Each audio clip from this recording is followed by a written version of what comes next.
Ladies and gentlemen, catch a helpful red fungus, leap over the aggressively carnivorous plants, and hope you can collect enough gold coins for an extra life. Because it's time to talk Tull to me. It's time to talk Tull to me. It's me, Ian. I can tell what you've been doing with your time.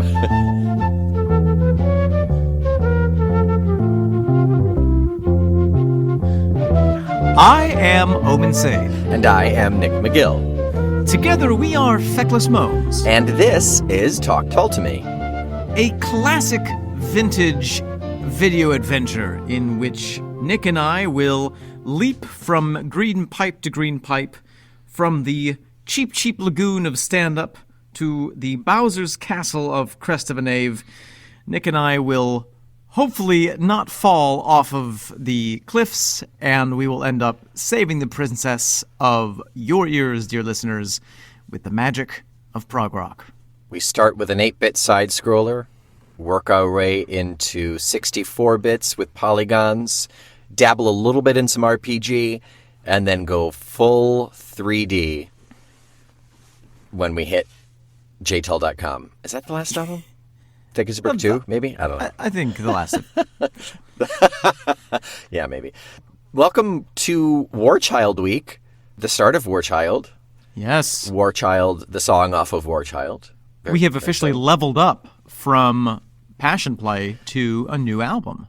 It's an exciting Tuesday. We've leveled out of the concept albums, and we will still see some rough concept albums, but not the take your mushrooms and enjoy concept albums. That was not a Mario pun, although it turned out it worked. Yeah, that's right. I think we're still going to see concepts, but not necessarily concept albums. Yeah, not full 45-minute sides. Right. Yeah. And so it gets more expensive to do mushrooms because you have to take a mushroom every single song. And it's a lot. That's a lot, Nick. I'd worry about your physical health if that were the case. My liver, definitely. So, because we are starting a new album, we'll do a little dabble of info and kind of sprinkle it throughout. I'm going to start with Ian's quote. Oh wait, hold on one second, Nick. Should we do a history button? History sting? A history sting? What? We don't have one. What is it? What should we do? I think you could do like something off of Minstrel in the Gallery, music-wise, and then you can have me be like,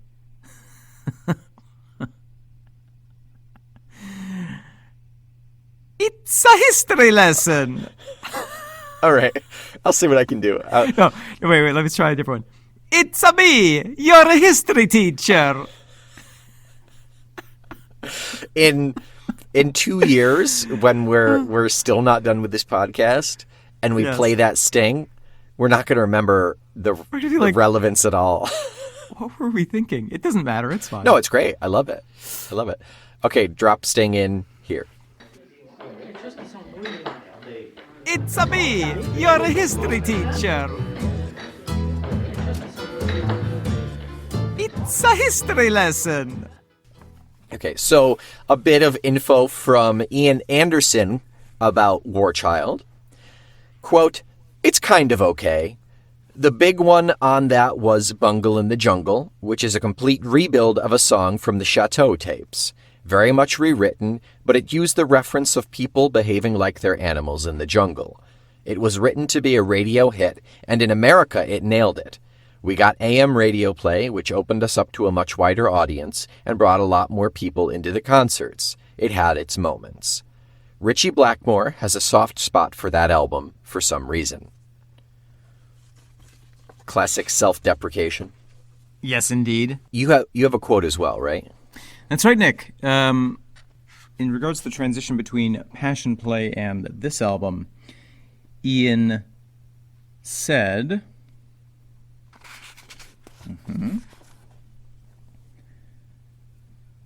"When it came to doing the next album, it was obvious we had to record material oriented toward an onstage situation.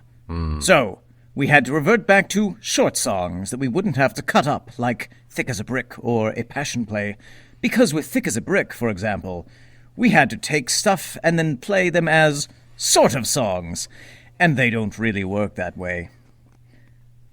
Also, so Nick, I'm reading from the good book A Passion Play, the story of Ian Anderson and Jethro Tull, and it says here, I don't know if you've seen anything about this, that Warchild had actually started its life as a film project. Yes, it did. Which wasn't completed because of lack of funds, but that a lot of the songs were written to accompany the script.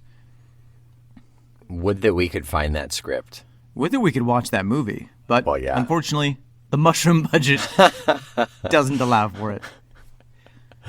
Yes, it definitely that is one of the things, but I think they may also have steered away because that was dabbling a little bit more into the territory of concept album and Sure. like he said, we couldn't really play those on stage, and if you keep putting out big thick concept albums, you're you're eventually shooting yourself in the foot because you've got very limited new material to be playing when you tour.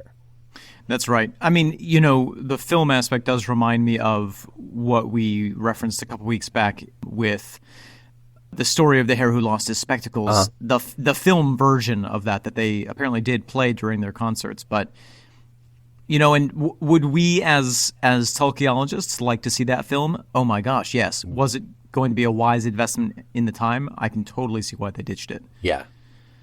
Yeah, I think they pushed their luck with the 2 concept albums that they put out already. Right.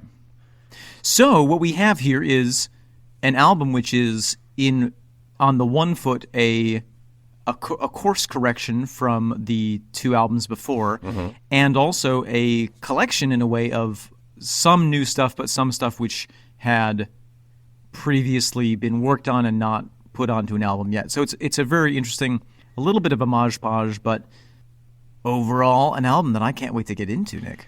Yeah, it's a recovery of lost time. It's an attempt at recovery of lost time of stuff that doesn't have to go 100% on the cutting room floor. They tried to pick up where they left off, and gosh darn it, I like this album, and I know you've heard it probably every other episode. But gosh darn it, I like this album. So just a little more historical context before we jump in. Yes, please. So this came out in 1974, and there was some drama over the last album, obviously A Passion Play, because I'm not sure if we actually mentioned this, if we mentioned it during the history of A Passion Play, but Terry Ellis, during the kind of the press tours and stuff for Passion Play, and amid some of that negative reaction, he announced in Melody Maker that the band would retire from live performances in response to negative reviews of the album and concerts. Turns out it was just a publicity stunt, of which the band had no idea. And can you imagine? Yeah, and Anderson felt it made them look petulant and brought the wrong sort of publicity. A little part of me wants to say that it wasn't initially supposed to be a publicity stunt, but when he got busted for it, he made it up. He said, it was just a stunt. I'm sorry, guys. It didn't work. It backfired. That's my thought. You think they were actually going to stop touring? No, I think Terry Ellis thought he would be able to convince them to stop touring. Yeah. Maybe. And when it backfired, he was like, it was just a publicity stunt. Sorry. Right. But regardless, when this album came out, the band was obliged to do a lot of press conferences and say, listen, we're going to keep touring. We're going to keep putting out albums. Terry Ellis had too many mushrooms that day. As Mark Twain said, the reports of my death have been greatly exaggerated. I love him so much. You can quote him any day of the week, and I'll be happy.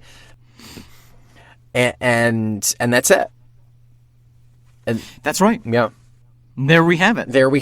Again, this is 1974. This came out just a year after Passion Play. Omen, what's our lineup on this one? Same as it ever was. Same we as it have ever was, yeah. Ian Anderson on the flute, etc., and including, I believe, some of the Devil's Own horn, by which I mean the saxophone. We have Jeffrey Hammond on the bass, who had an excellent black and white suit, which matched his black and white bass for these performances. Oh, is that picture that we saw of him?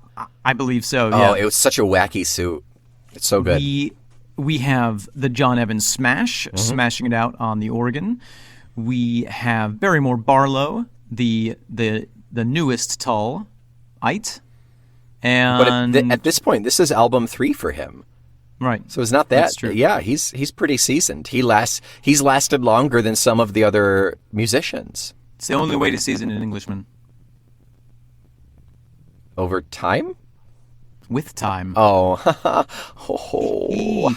And we have Dee Palmer arranging the ever-loving heck out of the strings on this album, as we will see. Yeah. And who am I missing, Nick? Oh! Terry Ellis, obviously. And how could I forget? Oh, Martin Lancelot Barr. Yeah. Be still my heart. So this, if anyone had any doubts as to my love for the strings of Dee Palmer in Tull. And I think probably a lot of people did have doubts about that, Nick, because you've never really mentioned them 1,000 times. I've thought about it a lot. But this is why, because I thought about this on the drive into work while listening to Warchild. This is why. This is my first Tull album. This was my first exposure to Dee's strings. So it makes total sense that, of course, I'm going to be inured to that. These strings, that flute. I think if I were sitting on a couch in a therapist, we could uncover that. You'd be like, so tell me, why do you like the strings? It's like it's Dee Palmer. Ah, yes. That is exactly how therapists still operate today, Nick. Tell me about That's the right. strings. Yes. So, without any further ado, Nick McGill, shall we dive into the very first track off of Warchild? I would love nothing more than to listen. What sort of a track is it?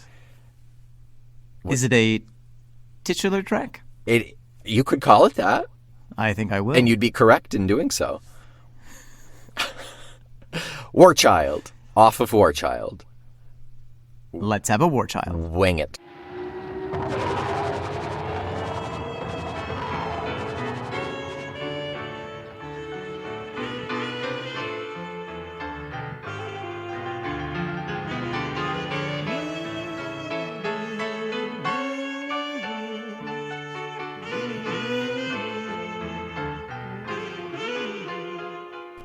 Nick McGill.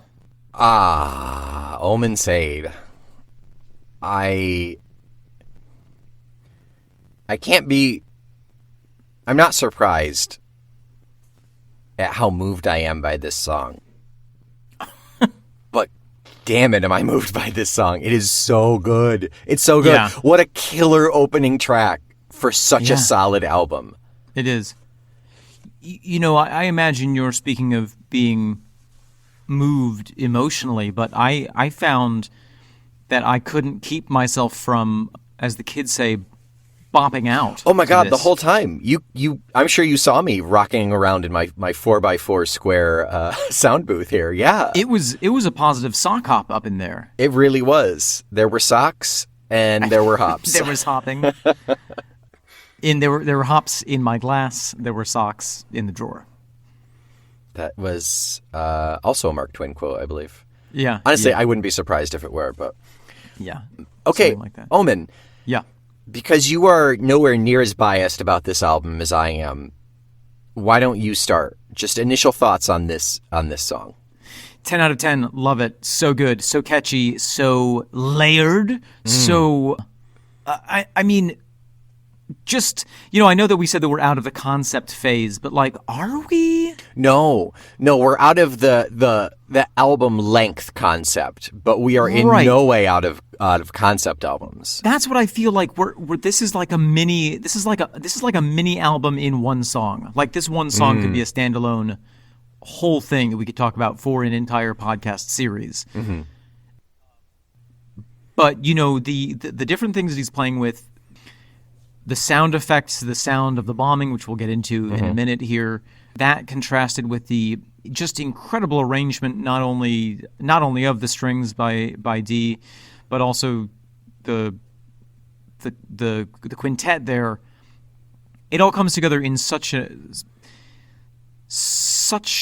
I'm trying to think of things to say that aren't just like a string of superlatives, but like If I were to come to you and say, listen, I want war sound effects, I want people drinking tea, I want some of the chunkiest, best guitar Martin Barre does, and a string quintet behind it all, I would slap the drugs out of your mouth. He'd be like, and what put you are in you a talking cold about? bath. Yeah. But and here it is. You call poison control and say, I don't know what he had, but it can't be good after that. He needs to throw up immediately. Just to be clear, we as Feckless Mums do not condone drug taking of any kind. That's true. I do not partake. And I do not watch you partake. Nick, let's get into some of those sound effects, just because I think that I can't resist it anymore. Sure. Yeah, right from the start. Okay, so what do we actually hear? Let's break it down. We have the sound of a siren. Mm-hmm. We have the sound of like an air raid siren. It's literally an air raid siren. We have the sound of anti-aircraft guns. Mm-hmm. And we have the sound of planes flying overhead and what I believe to be bombs. Explosions, yeah. But that's not before we hear someone mixing a teacup with a teaspoon. The clinking of the teaspoon. That's right. We hear someone making tea, and we hear a female voice ask, "Would you like another cup of tea, dear?" And then I'm assuming it's Ian. Oh, interesting. I never thought of that. Seriously? Yeah. That's Ian's voice. That's 100% Ian's voice. No, it totally makes sense. I mean, who else would they would like book a BBC actor just to do one line. But it just always appeared to me in my head as like a character. That's so interesting. So the male voice says, No. Go ahead. No, you mine do it. Mine was Alan Rickman, apparently. No. I'd better go, actually. I'll be late for the office. Wow, thank you, Mr. Rickman. Right, and then we have, so that kind of takes place as the war sounds are starting up, and then we conclude with a cacophony of war sounds.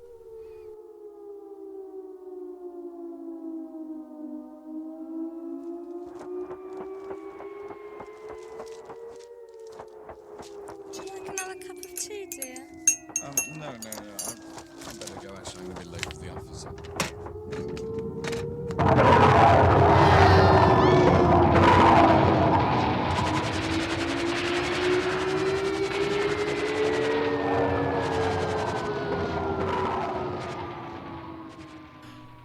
Nick, historically speaking, I am convinced, especially given the English context, that this is an oral reference to the London Blitz. The Blitz, which took place between 1940 and 1941, and it was when the Lufthansa, the Luftwaffen, yeah. The German Air Force was bombing the heck out of London over the period of quite a long time, and so England and London specifically had to enact all of these safety protocols, such as blocking out all lights, having blackout curtains, having blackout periods, that no one can be outside, and so it was this very, very kind of unified response to this existential threat. Yeah. Kind of reminds me of the times that we're going through, except that people actually did the things that the government was asking. Right. Ooh. Yeah, so this is World War II. This is the Blitzkrieg. A Blitzkrieg is just a steady and merciless bombing to ensure swift victory. Right. Yeah. And because of the English unified response to it and and I think this is actually where the thing that we see on T-shirts and posters all over the place now, which is keep calm and carry on, came from. Yeah. The British were just too unbothered. Yeah. Yeah. I mean, by the whole thing to make it effective, make it effective for the German army. It boils down to, we'll get through this. Right. Yeah. And that being said, of course, thousands of people lost their lives. My aunt, who is English, was sent away to America during the Blitzkrieg, which is why my family to this day has such a strong connection with our English cousins, because she and my dad grew up together for a period of years while England was being beaten up. Yeah. So contrasting the sounds of that war with the really quotidian sound of this tea discussion, I think is a real tribute to that moment in history. And I believe a Warchild, the term a Warchild is someone who grew up in the war. I would imagine so. Yeah. Which Ian Anderson is not quite. No, he was... He's a peace baby. He was just a little bit after. Yeah, 47. So the war would have been done for a couple years. 2 years? 2 years, yeah. Now, if this were an art piece, I would think, well, there it is. That's it. We have this lovely tribute to British Stoicism and how nice. But, of course, this is Ian Anderson. But I just, even though he is not a Warchild, he would have grown up with those stories nonstop. He would have heard those stories all the time. You want a rock and roll guitar? When I was your age, I was cowering in the basement. We didn't have butter, we didn't have tea, we didn't have bread. We ate rubber until we had to give it to the soldiers, and we liked it. And you want a wah pedal.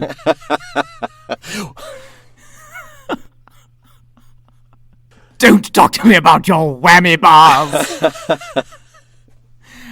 Oh dear.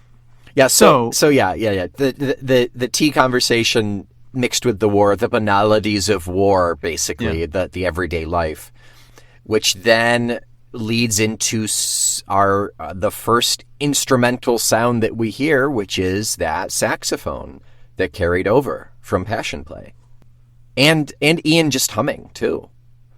That really nice humming comes in. Yeah. Lovely humming. Yeah. Wow, Nick, should we start straight away talking about what it means, or should we go through some of the other sounds, the musicality of it? I think the musicality hits at specific spots.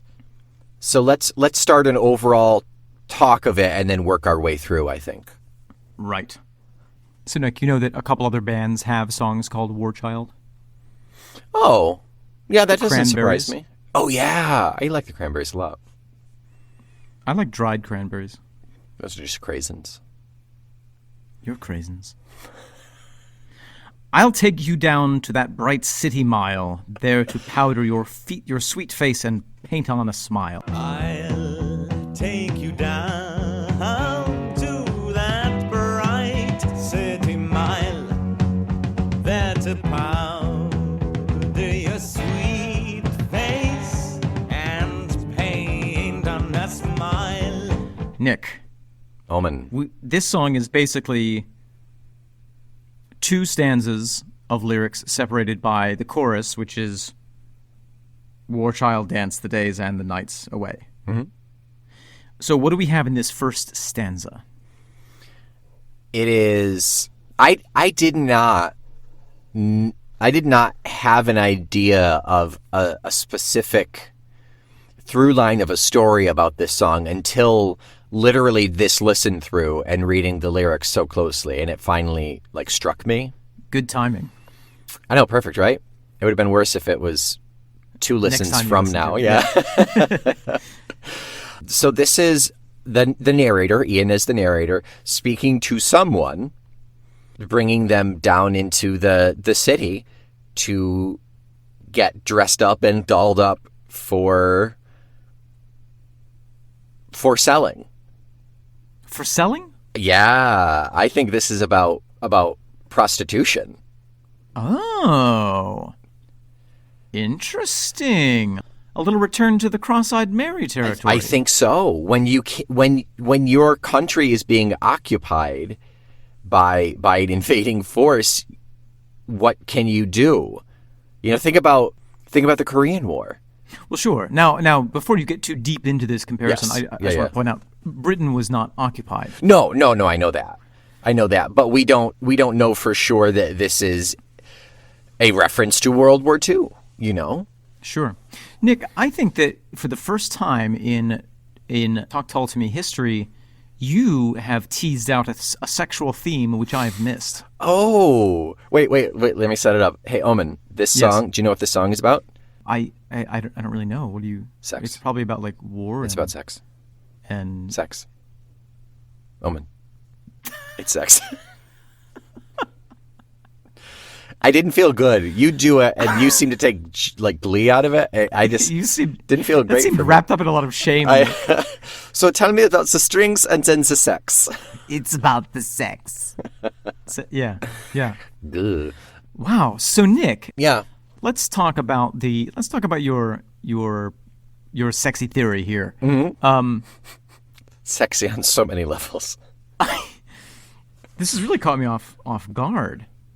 I take pride in that, actually. Yeah, well, this is the first time for everything. Right. Okay. So let's say this is a war context. Let's not necessarily say this is the Blitz. Right. Let's say this is a warish type context, and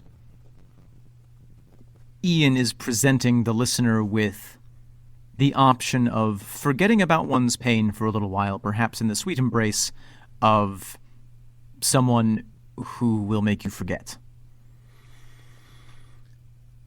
Oh, so he is pimping to the listener. Himself, perhaps.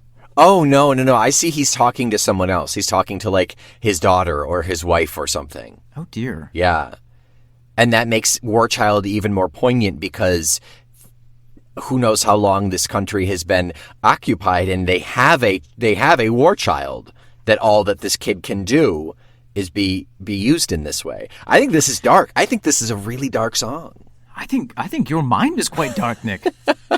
I don't necessarily see it in such a strictly narrative way as you're offering it. I see where you're getting that. Okay. But I think that maybe there's something about the child prostitution element to it that squigs me out a little bit. Guy, call me crazy. And I think that this is more of a metaphorical offering of song itself and perhaps art as a night companion which can soothe the breast of the tired soldier, which is the listener. And in that sense, is it not perhaps appropriate that after abandoning the path of these concept albums, Ian is saying, "Oh, all right, you want more normal music? Well, here it is. I'm going to paint it up like a French whore and streetwalk it out to you." Okay. Is this a little bit of a dig at his audience? I suppose that is highly possible because there are a few songs on this album that are very directly aimed at critics. You know, Nick, I like the works of Ian Anderson for the same reason that I like Campari. It's a little bit bitter. And you never like it going down, but boy, afterwards you're like, yeah, I can do that again. Yeah, like, ooh, ah, ooh, oh. Oh, yeah, I see the appeal here. Yeah. I like your theory, and I think it is bolstered by the fact that there is a bonus track called Mime Sequence. And I'm guessing it was one of the songs that was meant to be the soundtrack for the movie. Yeah. And there to powder your sweet face and paint on a smile. A mime does that. As I know all too well, Nick. Yeah. Yeah. So I think that sounds more right. I think mine is a dark young adult novel that you have to read in like 11th grade English and nobody really likes it. You know what though? Now that you've pointed out the possible sexual component of this, I can't unsee it. I know. When you join my explosion and play with my games, that's a bit sexy. Sure. When you join my explosion and play with my games. Each day I'll die in my contentment and lie in your grave. Each night I'll die in my contentment and lie high in your grave. You know, in French, they call the orgasm le petit mort, the little death, The little ocean. Oh, what? the little omen. That's what the French call it. Yeah. They were delighted to meet me.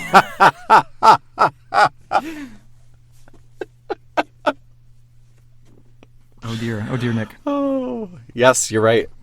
You're right. Oh dear, Nick. So I like. Oh, even let me dance in your teacup. I'm sorry. Go ahead. No. Go. You. Yeah. I'm just seeing. Having finally put aside, taken off my sex goggles, Nick, for the analysis of Jethro Tull. You have to clean those every now and then. You've put them back on my face with even more powerful lenses. Yep. Yeah, I want to stick with that theory, but I also really like the secondary theory of him being like a performer in a war-torn city because of mime sequence, because we have that further down the line. And we got to remember these pieces not only were... So this album is basically the pieces from the chateau that survived and the pieces from the film, basically, that would have happened. Plus a couple of tracks that were not included with Aqualung. Oh, that's right. Lick your Yes. Third Hurrah? Lick Your Fingers Clean? Two Fingers, which was later entitled Lick Your Fingers Clean. Yes, that's right. Yeah. But I would have loved to know a little bit more about what the plot of this movie was, because if this song was tied into the plot, it would be very helpful in terms of analyzing it. There's one more thing that I want to talk about with this song. Mm-hmm. So there's this sense of war, but I wonder if I get the sense, and I don't know how supported this is by the text necessarily, but I wonder if there's an element which is about the sort of everyday brutality of our modern existence. Yeah, I definitely got that. With the war of capitalism, and this is Pied Piper Ian offering us a respite from that for a moment. Yeah, especially with that opening sequence. Absolutely, yeah. Oh, yeah. Well, and, Warchild danced the days and danced the nights away.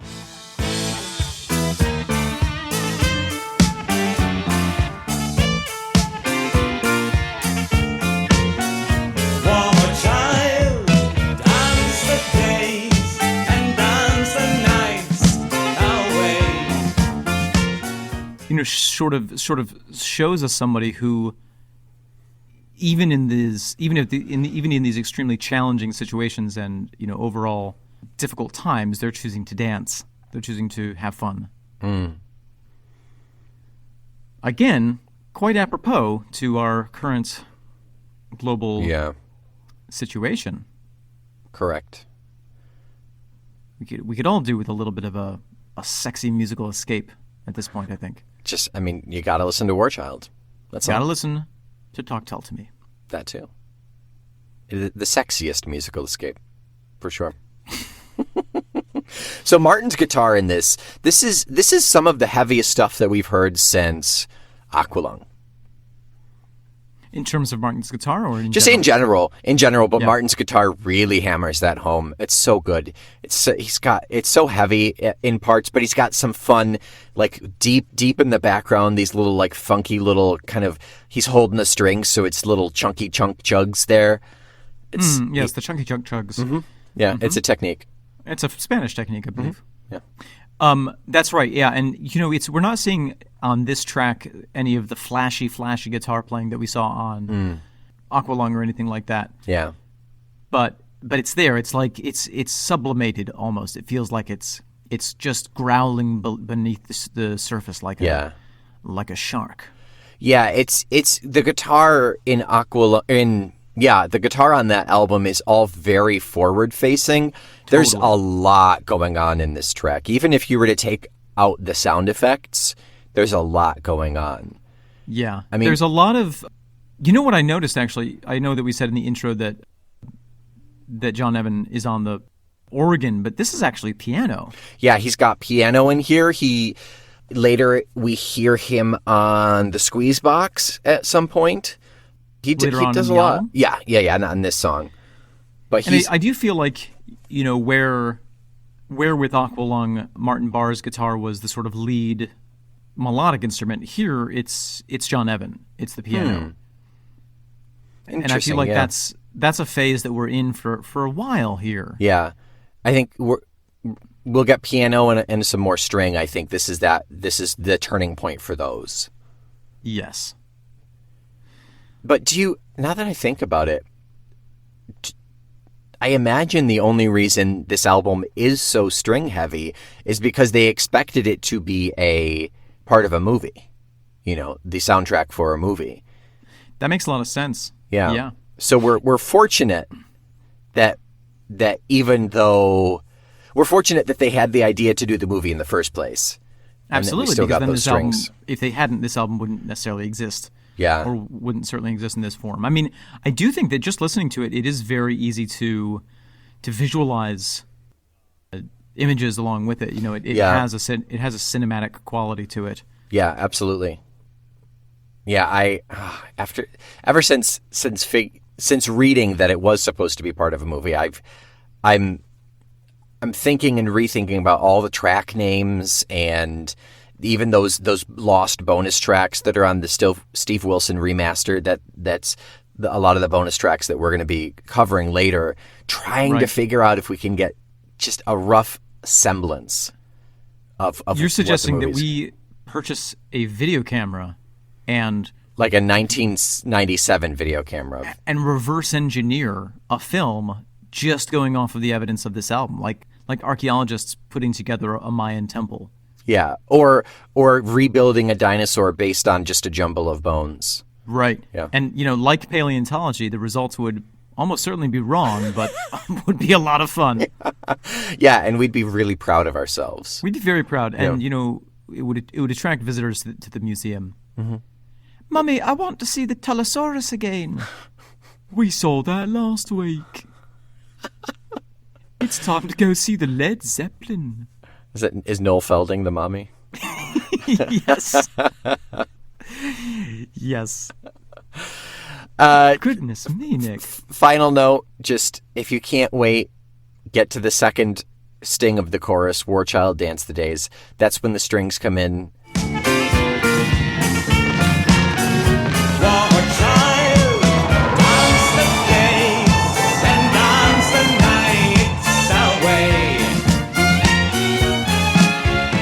They are sweeping and dramatic, almost overly dramatic. They're sweet, they're soft and supple, just the way I like them.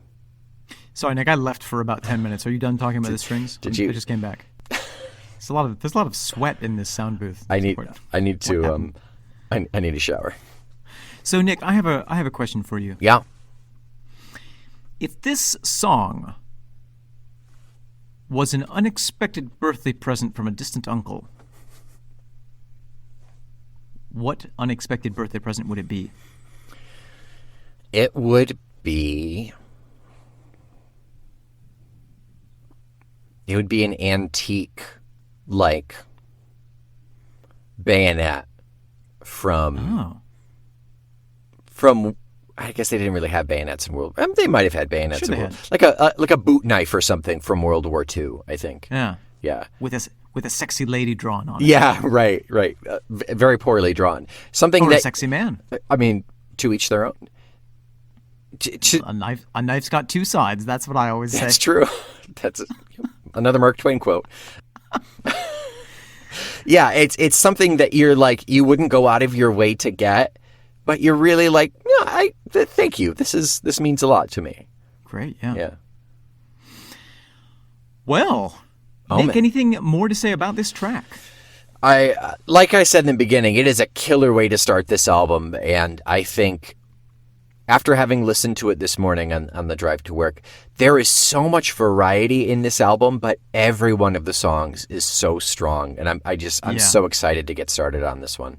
I am too. I loved doing Thick as a Brick. I loved doing Passion Play. I'm so frickin' stoked for Warchild. Yeah. Sorry, Nick, can I say frickin' on the podcast? Yes, you can also say stoked. Oh, okay. Thank you. Yeah, it's those two albums were a lot of fun to cover, but it's going to be nice to get back into the swing of single pieces again. Yeah. Yeah. Because we, like the plebeian hordes of the 1970s, just want a song that you can listen to while you brush your teeth. Yep. Yeah, that was the most common demand of rock bands of the era. I just want to brush my teeth. I don't brush my teeth for 45 minutes. Look, my gums are bleeding.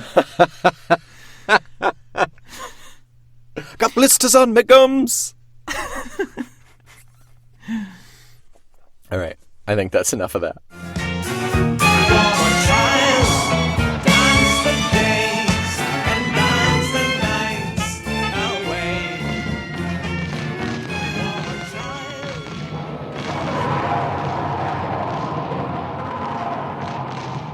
Well, Nick, what do we have to look forward to brushing our teeth to next week? Next week, we actually have our Anglo correspondent sting. It is Queen and Country. Oh, how exciting. Yeah. Yeah, while you are waiting for us to talk Queen and Country and all things Jethro Tull next week, why don't you peacefully make your way over to Apple Podcasts and softly give us 5 stars and gently give us a review about how pacifist we are. I lost it. Yeah, it was a good run. Yeah, I ran out of synonyms. Wait a minute, I had one. Wait. Yep. Poop, poop, poop, poop, poop. Poop, poop, poop. This is my thinking cursing. I have to get it back. You don't have to. There's no specific time of day that you must. Wait a minute, hold on. I'm almost there, Nick. It's like watching Anytime. a chimp figure out how to use tools. Anytime is a good time to support the Talk Tull to Me podcast. You can review the night and star the day away. Keep calm and rate on. Until next week, I am miraculously Omen Sade. And I am Nick McGill. Together we are Feckless Momes. And this is Talk Tull to Me.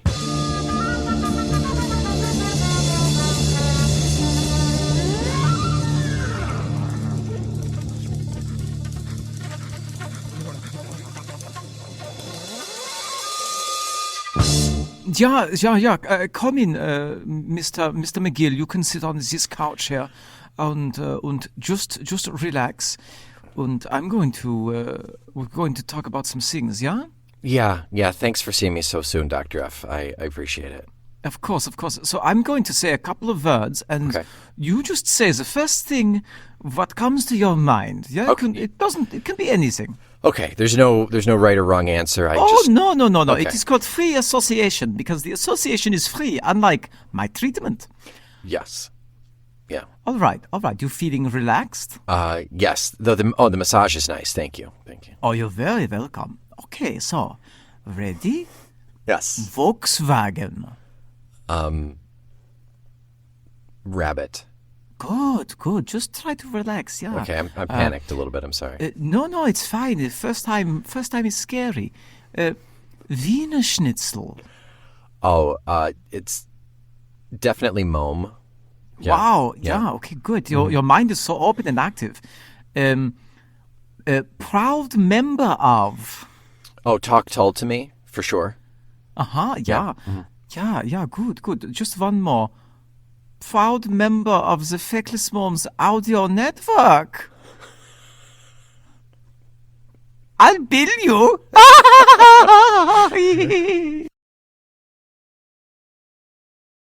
You went from slightly German to dangerously racist Asian. It's not a good accent, seriously.